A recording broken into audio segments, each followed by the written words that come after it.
കാഴ്ചകളുടെ ഒരു ലോകം തന്നെയുണ്ട് ഇടുക്കിയിൽ. പല മേഖലകളിലും കഴിവ് തെളിയിച്ചവരുമുണ്ട്. കാർഷിക മേഖലയിലും കരകൗശല വിദ്യയിലും ഒരുപോലെ മികവ് തെളിയിച്ച ഒരാളെയാണ് ഇന്ന് പരിചയപ്പെടുത്തുന്നത്. ഈർക്കിലിൽ വിസ്മയം തീർക്കുന്ന കരുമല സ്വദേശി രാജേഷ്. രാജേഷിന്റെ കരവിരുതൊന്ന് കണ്ടുവരാം.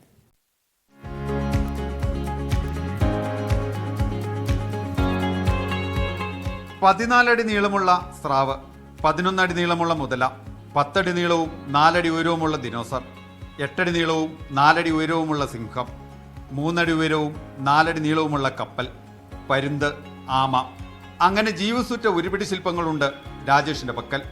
എല്ലാം ഈർക്കിൽ കൊണ്ട് നിർമ്മിച്ചവ.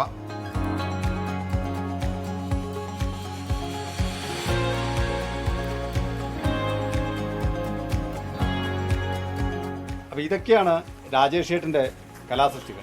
രാജേഷ് ചേട്ടാ, എല്ലാം ഒന്നിനൊന്നും മെച്ചമായിട്ടുണ്ട് കേട്ടോ. Thank you. ഇത് എത്ര നാളെടുക്കും ഇതൊക്കെ ചെയ്തു വരുന്നത്? ഇതിപ്പോൾ ഒരു 10-20 വർഷമായിട്ട് ഞാൻ ഇതിന് വേണ്ടി നോക്കുന്നതാണ്, വർക്ക് ചെയ്യുന്നത്. ഒരെണ്ണമൊക്കെ ഉണ്ടാക്കണമെങ്കിൽ ഇതിപ്പോൾ ഒരു 9 മാസത്തോളം എടുത്ത് ചെയ്തേക്കുന്നതാണ്. ദിനോസറിനെ ഉണ്ടാക്കിയേക്കുന്നത്. സിംഹത്തിന് 8 മാസത്തോളം വേണ്ടി വന്നു ചെയ്യാൻ. മുതല അതുപോലെ തന്നെ 9 മാസത്തോളം വേണ്ടി വന്നു. അത് ഏറ്റവും വലിപ്പം അതാണ്. അത് 7 മാസത്തോളം എടുത്ത് ചെയ്തേക്കുന്നത്. ഇപ്പം കുറേ കൂടെ സമയം നമുക്ക് കുറച്ച് ഐഡിയ കൂടുതൽ സമയം കിട്ടുന്നുണ്ട്. ശാസ്ത്രീയമായിട്ട് പഠിക്കുകയല്ലേ? ഇതിനെപ്പറ്റി അങ്ങനെ ചെയ്തിട്ടില്ല, പഠിച്ചിട്ടൊന്നുമില്ല. ആദ്യം ചിരട്ടയിലൊക്കെയാണ് ആദ്യം ഉണ്ടാക്കിക്കൊണ്ടിരുന്നത്. ചിരട്ടയിൽ കുറേ ഐറ്റംസുകളൊക്കെ ഉണ്ടാക്കിയിട്ടുണ്ടായിരുന്നു. അപ്പോൾ അത് കഴിഞ്ഞ് പിന്നെ അതിൽ നിന്ന് മാറി ചിന്തിച്ചു, എന്നാൽ ഈർക്കിലിയിൽ ഉണ്ടാക്കിയേക്കാന്ന് വെച്ചു. അങ്ങനെ ഉണ്ടാക്കിയത്. ഈർക്കിലിയിലൊക്കെ ഉണ്ടാക്കിയിട്ടുണ്ടെങ്കിലും വളരെ ചെറുതൊക്കെ ഉണ്ടാക്കിയിട്ടുണ്ടാവും. ആദ്യം ചെറുതാണ് ഉണ്ടാക്കിയത്. അത് കഴിഞ്ഞപ്പോഴത്തേക്കും പിന്നെ വലിപ്പത്തിലേക്ക് മാറ്റിയില്ല. ഇതിന് മാത്രം ഈർക്കിളൊക്കെ എവിടെ നോക്കി? ഇത് ആദ്യമൊക്കെ കുറച്ചൊക്കെ നമുക്കുണ്ടായിരുന്നു. അത് കഴിഞ്ഞ് പിന്നെ കാശ് കൊടുത്ത് വാങ്ങിക്കുവായി.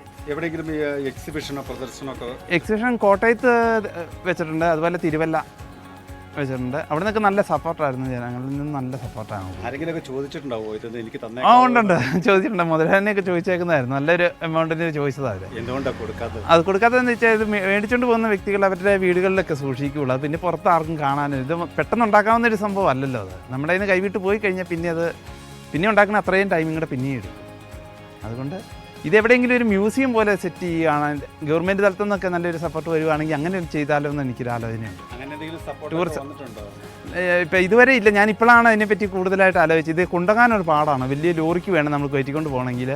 ഇതെവിടെയെങ്കിലും സ്ഥിരമായിട്ട് വെക്കുവാണെങ്കിൽ ഇതിന് ഡാമേജ് വരാതെ വളരെ സൂക്ഷിച്ച് നമുക്ക് കയറി. മുഴുവൻ സമയം ഇതാണോ അതോ വേറെ എന്തെങ്കിലും? ഇല്ല, കൃഷിയാണ് മെയിൻ.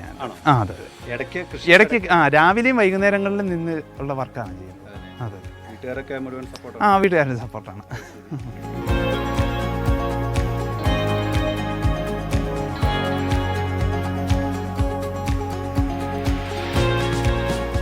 ഇതൊക്കെ കണ്ടാൽ ആർക്കും ഇത് സ്വന്തമാക്കാൻ തോന്നും.